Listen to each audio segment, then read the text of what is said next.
right quick, fellas, the Super Bowl. We all saw the Super Bowl. I'm sure most of us, if not all of us, are shocked about how the Super Bowl went down. I was like, what the hell? Just watch. I was like, what? Huh? Kansas City didn't get in the end zone? Patrick Mahomes had two interceptions, got sacked 3 times, got knocked around like a piñata.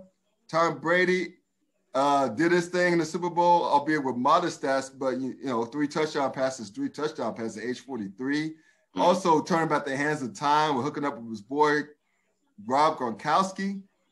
2 touchdown receptions in the Super Bowl, especially the second one was a thing of beauty, man. You could tell the rapport they have, right? When he came after the ball in the end zone, I'm like, damn, Gronk is going off, man. So imagine this. Imagine, what if I told you that Mike Evans will have 1 catch for 36 yards? What if I told you that Chris Godwin have 2 catches for not but 2 or 3 catches for not but so many yards? Mm-hmm. You think Kansas City will win an ass whooping, right? But then, but follow me. But that doesn't take into account of the aforementioned Gronk, as well as Leonard Fournette just going off. Yeah. And then last but not least, that defense, man, Todd Bowles, if he doesn't get a job after next season, something's really wrong.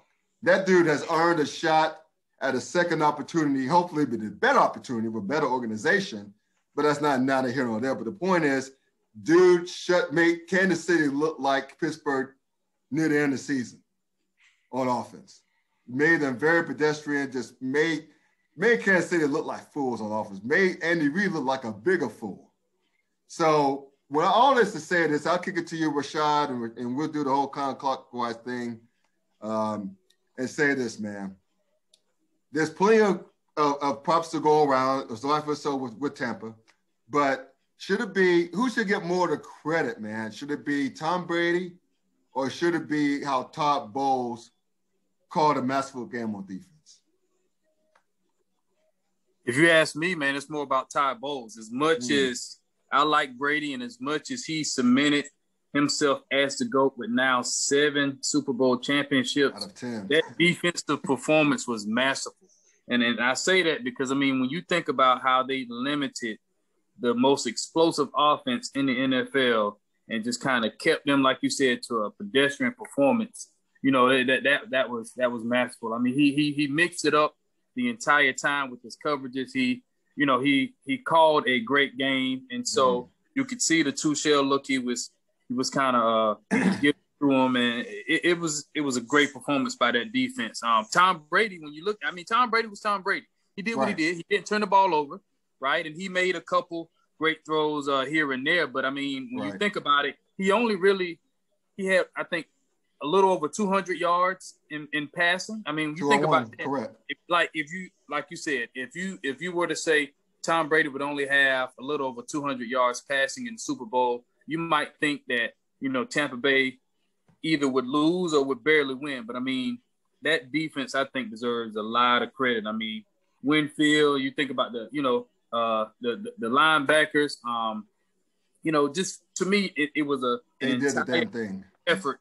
Even the D-line, they got after that. Yes, they did. That Chiefs offensive line. And you think with them losing both tackles, that really hurt them because, Mahomes was running for his life really the entire time. And so to me, that defense really kind of stepped up. The offense did its thing as well. A couple touchdown passes, but I was very, very proud of that defense. Yeah. That was the thing. I mean, they just made Kansas City look so ordinary. I mean, that's where the props go. How about you, D? I know you're chomping at the bit right quick about that. Man, so I have a ranking system on who gets the most props for this particular game, right? So of course, top tier goes to Todd Bowles and that defense. As bewildered as that defense has looked in spots throughout the majority of the year, right? Because this is a defense that I talked about in the beginning of the season that was very respectable, especially based upon what was going on with Jameis Winston turning the ball over and giving them short fields and having to defend in short field situations. Yeah. And that's why their stats were low, but at least they were doing the best that they could, right? Mm-hmm. But you could also tell that they were growing and getting an understanding of Todd Bowles and his defensive scheme. But as the year went on and they started to realize how much pressure they can get with that front four, that front five, with Shaq Barrett, Vita Vea, and Ndamukong Suh, JPP, you get those 4 or 5 guys, not necessarily even blitzing all the time, because according to the numbers, they only blitz 10% of the time. They was just basically, doing a regular rush the 90% of the other time, and they were still putting pressure on Patrick Mahomes. So you do that, and you leave the other guys to play zone, which is something that they've done the entire playoffs, which was mind-boggling to me that at this point, well, not necessarily mind-boggling, it's more of a testament to how much of a loss what's his name? Eric, the old tackle. Eric Winston. Fisher. Eric Fisher, I'm sorry. Fisher. Yes. How much of a loss Eric Fisher was on that offensive line. Now, we talked about the right tackle a little bit, but he was gone for the majority of the season. Same thing with their starting center, who was out, being a great Samaritan and being a doctor and taking care of COVID situations. But that loss of Eric Fisher, it almost seemed as though that entire whole line would just broke down completely, and they couldn't protect Patrick Mahomes to save his life, almost literally. And they did not. He did not have the time to necessarily throw deep balls, and the times in which he did, he was throwing them at obscure angles. Falling to the ground one time. Oh my God, man! There was hit him in the face mask. And still, he was 30 yards falling. He was still getting the ball off, right? And I don't even think the receivers believed that he was going to get the ball off and did. So applaud them, especially for making that offense score its lowest point total within the Patrick Mahomes era. 9 points, no touchdowns. Insane. Number 2, of course, goes to, the DC native, God, it's bad that I forget his name that quick already. Byron Leftwich, the offensive coordinator for the Tampa Bay Buccaneers. And that offense, like you said, the Kansas City did a wonderful job doing whatever they could to hold Evans and Godwin from allowing them to kill them, and said, hey, if you're going to beat us, you're going to beat us with everybody else. And oddly enough, that's what happened. Because, Gronk didn't necessarily have big numbers throughout the year. But, you put him in that situation. He's not like he hasn't done it before. Right. He did it again. So Gronk was the old Gronk that we were used to seeing. And they played well. I mean, they didn't necessarily need a lot of passing yards either way, because, once again, the running game went well with Leonard Fournette and Robert Jones. Yeah. But number 3 goes to Carl Schaefer's and that officiating crew. There were a lot of questionable calls in that game. I tell you, fellas, it's bad when my mom comes to me and says some of them calls were questionable. I'm not saying my mama dumb, but when she thinks that calls are questionable in a sport, calls might be a little questionable. And then to make it even more interesting, Schaefer's has a history with the Kansas City Chiefs. I don't know if you guys knew that. With the ref? Like a lot of yes. Okay, I know that. The most calls that they've received this year were behind Schaefer and his crew. And then, of course, Scott, you remember this, the playoff game against Pittsburgh, where the infamous holding call that stopped the Chiefs from beating Pittsburgh, that led to the Chiefs, that led to Pittsburgh beating them, what was it, 2016? Yeah, that's when we scored a number of field goals, and it was a very low scoring affair with Alex Smith. Quarterback. I remember that. An extremely low scoring affair. Carl Schaefer's was on that crew as well. So Schaefer's has a thing. I'm not saying conspiracy theory there, but it just happens to be whenever the Chiefs have a lot of penalties, Carl Schaefer's is there. So it's just weird that happens. But some of those calls were questionable. But at the same time, man, it just seems as though that the officiating and the bad play calling on the defensive side of the ball for Kansas City got to a lot of the defensive players mentally, which allowed them to get beat physically and mentally, which is something that you really don't want to see, especially in a Super Bowl game. Remember, and speaking of coaching decisions, bad coaching decisions, y'all remember like at near the end of the first half where like the Chiefs inexplicably called a timeout? Yes. Well, as if they did not pay attention to the previous weeks of what Tampa did on offense near and a half. What do they like to do at the end of the first half whenever they can? Tom Brady likes to go long. Try to beat you deep, yeah. Right. He likes to go long. He had to use to what you said, Dwayne, beat him deep, beat you deep, or draw a PI. Mm-hmm. One of the two things was going to happen if you on defensive properly. And so that's what happened both times. Now, I said a timeout because, like, remember when, and this is just a bad penalty. When Tampa lined to kick a field goal to make it 17-9, would have made it 17-9. Mm-hmm. Why was that Bama lineup off sides? This is shades of what's his name? I forget his last name, that pass rusher, where they lost to New England. Yeah, Frank, yeah. Where they lost to New England three seasons ago. Mm-hmm. Would have gone to the Super Bowl 3 years ago. Yeah. And that call bailed them out and gave New England. Yes, because it was an interception. Yeah. And they bailed him out because that fool was lined up way off sides. Yep. So, Rashad. Yeah.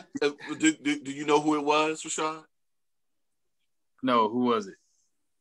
I think it was Antonio Hamilton. Oh man, I know you. I think it was Antonio Hamilton, dog. Man, oh my God. Man. Yeah. I know he received a penalty, and I knew it was a penalty that saved them from a situation. So I don't remember whether or not it was the field goal attempt. No, it was a punt. That's what it was. It was a punt. So I take that back. He doesn't get that one, but yeah, there was a punt in which he was called for that ended up giving Tampa Bay the first down and extending that drive. Yeah, I felt bad for him too. Wow, he had a little bad for him. Now, is he a Kaplan graduate or something? No. He graduated from South Carolina State. Okay, got it. Yeah, which is right next door to Claflin. That's Orangeburg. So yeah, I went to college in that town, and I followed that program really closely. Okay. A lot of my good buddies that I played high school ball with, played at South Carolina State. So I know quite a few of those guys. Oh, okay. Yeah, that was the killer. Yeah. They were about to go up 17-9, then line up off sides of the field goal attempt. They take of course, you don't take the points, you go for the touchdown. Of course. They called a timeout before doing that try. They would have run out of time. And they called a timeout. And what does that Brady do? He goes back and he finds Antonio Brown in the corner of the end zone. I'm like, yo. A lot of people refer that to Andy being Philly Andy at that moment. Yeah, they said, Philly Andy is back. Oh, from the Eagles days. Oh, man. That was so many things that was uncharacteristic of them to me. Like you said, you rarely see Andy, kind of not thrive in those kind of situations. Even with Mahomes, like there were a couple of his passes, not to anything of his fault, but like even with Tyreek Hill, one that hit him right in the face mask. If he normally fakes, 99 out of 100 times and comes down with that ball. Kelsey had to drop like that too. Right. And, like a couple of those that, very catchable balls, plays they normally make, but they just couldn't for some reason. And so it was not a typical Kansas City night in terms of the domination that we normally see from them. Yeah. Well, how about this, fellas? Remember, we're not professionals, right? But we follow football very closely. And we all know whether we've been playing Madden or watching enough football, if a team goes out with cover two, what's the most effective way to get the team out of a cover two? You run the ball. Yep. You keep running the ball. I don't care if you get 1 or 2 yards. You keep running the ball because eventually you're going to cause that safety to drift down, right? Yep. And then you're going to have man coverage. Mm-hmm. But what Tampa did, I mean, props to them for learning from the first time they played against them and went away from man to cover two. But Kansas City, even when they started the second half, when they came out running the ball more and they were driving, but all of a sudden they just forgot about the run. on that same drive. They were moving the ball on the ground, and they started to chuck the ball around. I'm like, what are y'all doing? I agree, because I thought Clyde Edwards-Helaire ran the ball pretty well, especially in the early going of the game. But it's like they went away from it. So I didn't understand. Maybe that's them being, the Chiefs, being pass happy and jumping the gun, so to speak. But yeah, I agree with that point, definitely. They would have gotten them out of zone, and they would have gone man. And that would have played in KC's advantage, because in that case, he could just chuck the ball up to Kelsey or Romani Cheetah. You know what I mean? So Tyreek Hill, because that took away. So basically, the Tampa's game plan was, we're going to take away everything deep. We're going to take away Tyreek Hill. We're going to make you nickel and dime us. Maybe take away Kelsey too, to an extent. Yeah, they doubled both of them pretty much the entire game, and they said, make somebody else beat us. Yeah, and they can respond. They didn't respond. So instead of running the ball and causing them to get it out of it and drop a safety down, they play into Tampa's hands. And but I would say this, Dwayne, and I'm glad